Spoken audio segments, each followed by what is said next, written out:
Alright, so I am back. I don't know what the date is, May 7th or something. And some of you might recognize this backdrop behind me from last year, because basically almost a year ago I was up here and filmed before. And it's definitely not a green screen. And you can hear, in the distance, you're going to hear waterfall from across the other side of the lake. The odd planes coming by, there's people down in that lake fishing actually. And it's funny how the sound just rips up the valley. You can't avoid it. It's just sound travels across these valleys through this still air like nothing. So it'll never be dead silent, it seems, no matter where I go. But anyway, what do we got to do here? For some strange reason, the people in control, they don't want you to talk about or have firearms in videos. So just to be sure that possibly the video stays up, we'll make sure that no firearms are in the video, but you know they're here, right? I'm not really one that usually gives in too easy to appeasing people's offended culture traits. Anyways, another one. Quick mention, I got this mailed to me by YouTube. And they urge you to open it up on video to share with the subscribers, the people in your channel. So I'll do that. And I guess I have a feeling it's for commemorating 100,000 subscribers on the channel, which is a mention. So we'll open her up here on the video. Tape is challenging. That's what that looks like. And then we have a card saying we're honored to take part and recognize your achievement and want your experience to be exceptional. This award is inspected and packaged with great care by Rick. All right, Rick, thank you. And there's a little letter from YouTube. What does it say? Let's have a listen.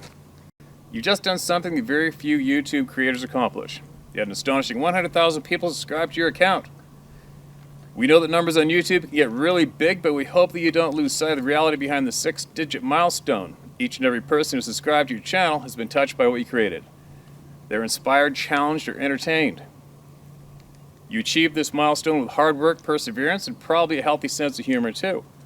What you've accomplished can't be taken away from you, and we'd like to recognize you and all your hard work with this Silver Creator Award, a small token of our esteem and respect. We know that you don't do this for rewards, you do it because you have a drive to create and share, and because you found an audience who cares. Believe us when we say that we can't wait to see what you do next. 1 million subscribers may seem a long way off right now, but you're closer than you think, and we're rooting for you. Congratulations. Yours sincerely, Susan Wojcicki. Thanks, Susan. And here is the item they emailed to me.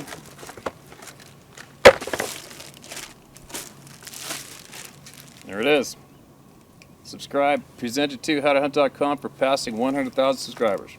There you go. Who'd have thought that was going to happen? Ow.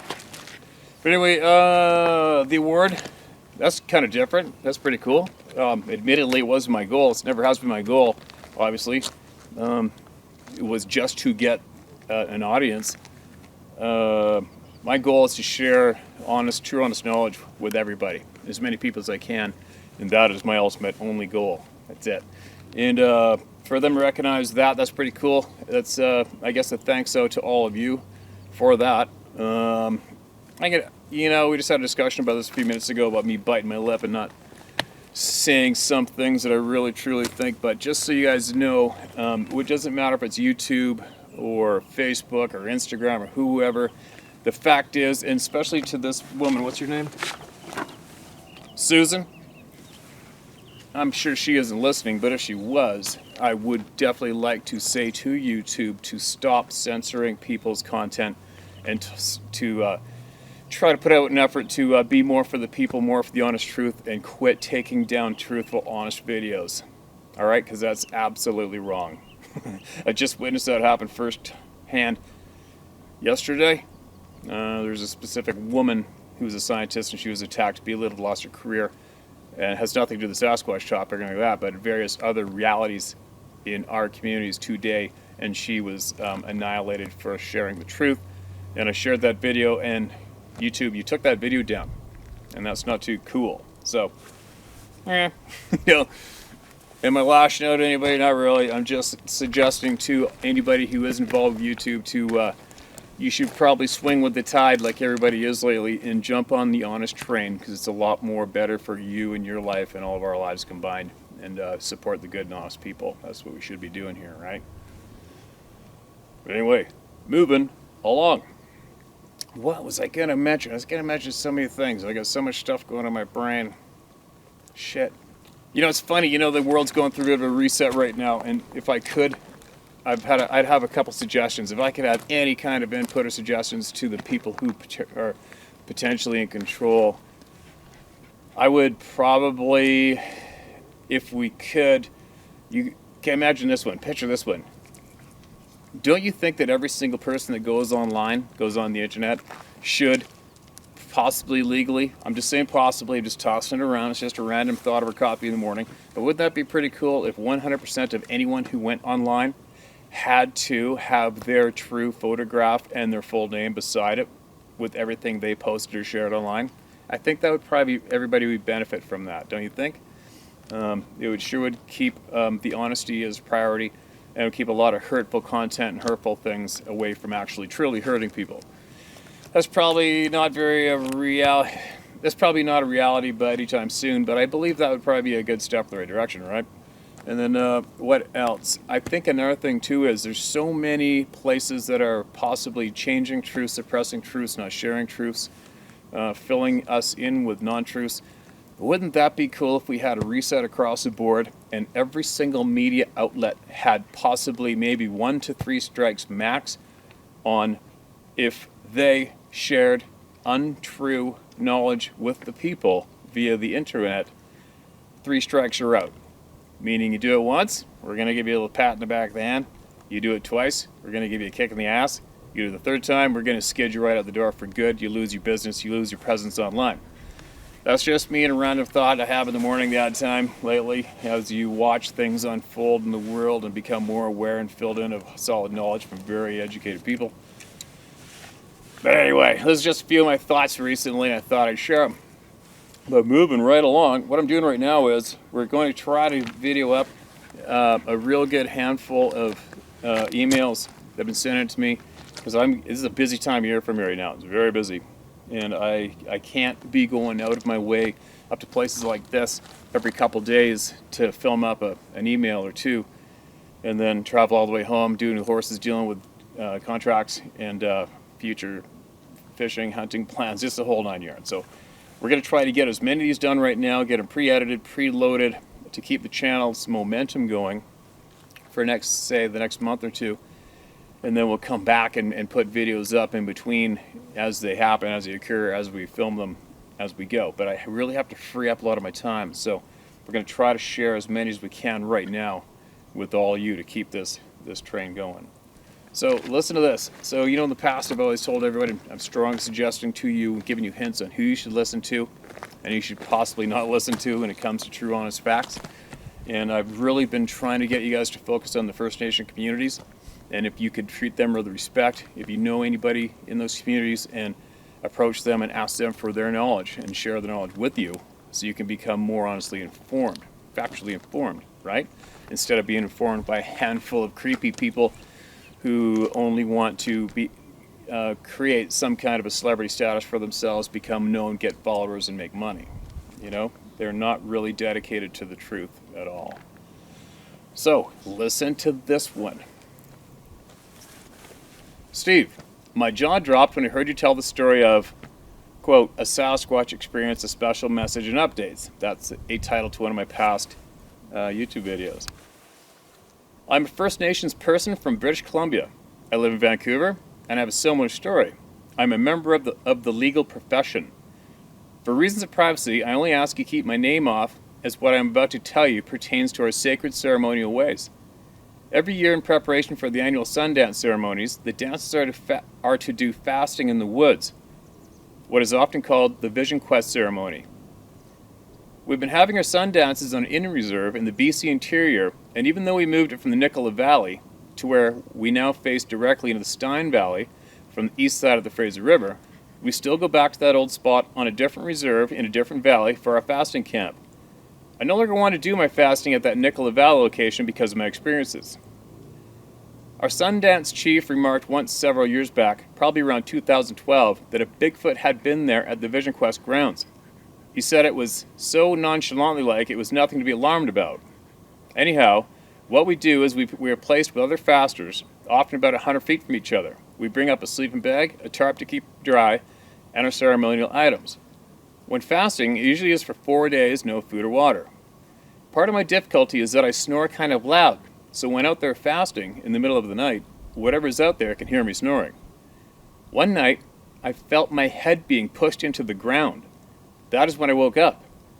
After, I don't know, 10 seconds or so, I made a grunt-like sound. I was unhappy, and after that, I was okay. I was sure I was woken by that, but I had been in a heavy sleep, and part of me questioned if it happened at all, or if I was just dreaming. It's pitch black outside, so I just stayed in my bag under my tarp. The rest of the fast that year was fine. I had later heard of a faster that had something sit on him. He figured it was a bear, but I think differently. I heard from a source that Sasquatch sometimes sit on people. This next event, on another occasion, I'm guessing it was 2014 or 2015, while fasting at the same location. It was daytime. I could see across the river a person or something dark over across the river. It was walking through a field near the forest. It was too far away for me to see if it was a Sasquatch or a person. I could only make out the details of a person that looked so dark, no details of clothing, just someone walking. I don't remember if it was the next night or not, but this next part is what happened. It was early in the morning, first light starts to come out. I was sleeping in my sleeping bag, and that year I had my black plastic lumber wrap for a tarp. It made so much noise every time I shifted about. The tarps also make a lot of noise too. The cold air in May-long weekend usually comes with rain as we are fasting, so the plastic tarps are what keeps us dry and warm from the cold and wet wind. I must have been sleeping quite heavily, as I guessed I'd been snoring as usual. I heard something run towards me. That's when I woke up. Whatever came to me came quickly, as if it was charging me, kind of like a thump, thump, thump, as it got closer to me and then stopped beside me with a big thump. Whatever it was just close to me, right outside my circle of tobacco ties that surrounded me. I laid inside my circle of tobacco ties and held my sacred ceremonial pipe close to me. I prayed quietly in my mind, but I was afraid to make a move. I was afraid to open the tarp. I was afraid to sit up and confront whatever it was that was out there. There were no vocalizations, just the sound of something outside my fasting altar bouncing around right close to my head. And maybe there were two, but I couldn't really tell. I kept hearing what sounded like antlers being rubbed together. I grew up knowing about hunting and whatnot, and I know the sounds of antlers when you rub them together. Anyhow, this went on for quite a while, and all I could do was pray hard in my silence, not daring to move. In my mind, I knew it was a Sasquatch because of its heavy presence, its bouncing around right outside, and because it was making those scraping sounds. If there were two bucks outside my spot and they were fighting each other with antlers, then that would have been a different sound for sure. What I heard was Sasquatch bouncing around outside where I was fasting, and it had these antlers being rubbed together. The only other thought I had was that it had long fingernails being rubbed against each other, which is likely a possibility as well. So eventually it moved on and left me alone. I didn't sit up or look outside until I heard other people starting to wake up, and that was probably at least an hour after the Sasquatch left me. I had laid still, praying for that very long time. That happened on the last night of the fast, and our helpers came to get us up the hill sometime later in the morning, such as 8 or 9, I'm guessing. Whatever happened to me, it must have been around 5 a.m. I was sure that the other fasters close to me would have heard or seen something, but no one else did. When I finally got released from my fasting altar, I looked closely at the ground where this being had run up to me and stomped before bouncing around close to my head. I specifically was looking for Sasquatch footprints, but there was none. It was not that type of weather to find perfect footprint on the ground. Also, the ground was kind of like dry with pine needles and pine cones, needles instead, etc. There were no footprints, but there was a couple places where the ground was obviously disturbed. Whatever it was that ran up to me had stomped in front of my fasting altar, and that did what I described to you. I could see it where it was jumping about as the ground was clearly disturbed, but just no tracks. I'm glad the First Nations people share their story about being in a tent. had been approached by a Sasquatch and hearing the very same kinds of sounds that I, on a different occasion, had heard. Now I know that this is what they do. I've tried to figure it out, and I imagine that if a Sasquatch takes a person, they might use these antlers to impale a person. There are people that go missing, and I'm not convinced that Sasquatch are only friendly beings. Some say it's a blessing to see one. I've been told to never put your foot inside of a Sasquatch track. There's a spiritual dimension involved, but I'm convinced that they are real and are out there. There had been Sasquatch sightings just last year, right in the village area of one of the neighboring reserves there in the Nicola Valley. I do not want to add that one time I worked in Kamloops at the old Indian residential school. I wasn't there for too long, but I met the janitor. He told me he was going to fast up in the Stein Valley, and that he always does every year. He always goes out alone. In my circle of sundancers, we usually have helpers put us out for a place to fast, but he was not in my circle, and he did things different than what I was trained to do. Anyhow, that year he never came back from his fasting. Nobody's seen him since. Here's a link to the story, that man that went missing on his vision quest. And I'll put that link to that story in the video description below the screen. I truly believe we have to be careful out there. Thanks for sharing this information, and the reason I put this out there is because the only way as humanity can come to understand what the Sasquatch is and how it operates is by sharing our stories together. It is through this sharing, this crowdsourcing, that we're able to collectively build a more common body of knowledge. Now I know for sure that what I heard that night was not just a one-off, and that other Sasquatch in other locations made the exact noise I heard. Maybe it was the scraping of the long, sharp fingernails, or maybe it was the scraping of the two antlers together. Or even it was just sticks. These are sounds that are frightening to me. I have no desire to go back there and fast at that location where this happened to me. Thank you and kindest regards. Well, that'd be kind of unnerving, wouldn't it? And as far as that man, that location facing west across the Fraser River, that exact location is where I knew somebody took me to show me where they saw the Sasquatch from standing in their backyard leaning against a tree outside their bedroom window not that long ago. And actually, if we stand right here where I am right now, and if you were to travel straight up and over that hill, those mountains behind me, that's the entrance to Twin One. You can look up on a map. Twin One Creek is right there. And as the crow flies, just over the top of that hill is the Stein Valley, right there. And I do believe more people have gone missing in that valley than just this one guy mentioned. And I'll tell you what, if I had 5 cents for every Sasquatch encounter that I had relayed to me just from that area behind me, and that timber behind me, and just over the hill from that area this guy's sharing, I wouldn't be too bad off.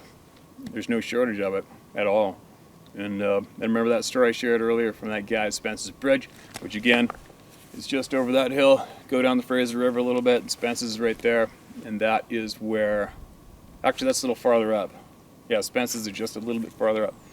And he had that Sasquatch bounce on top of his equipment that night when he was broken down, sleeping inside of the cab of his feller buncher, and that thing jumped up on top of the thing and looked in him at the cab. That happened right over there too. So what I'm saying is there's just no shortage of stuff going on back behind me or literally right where I'm standing. Once again, it is what it is. But anyway, how's that for a new one? And take it for what you will, do with it what you will, and there's going to be plenty more coming. It's just not going to end.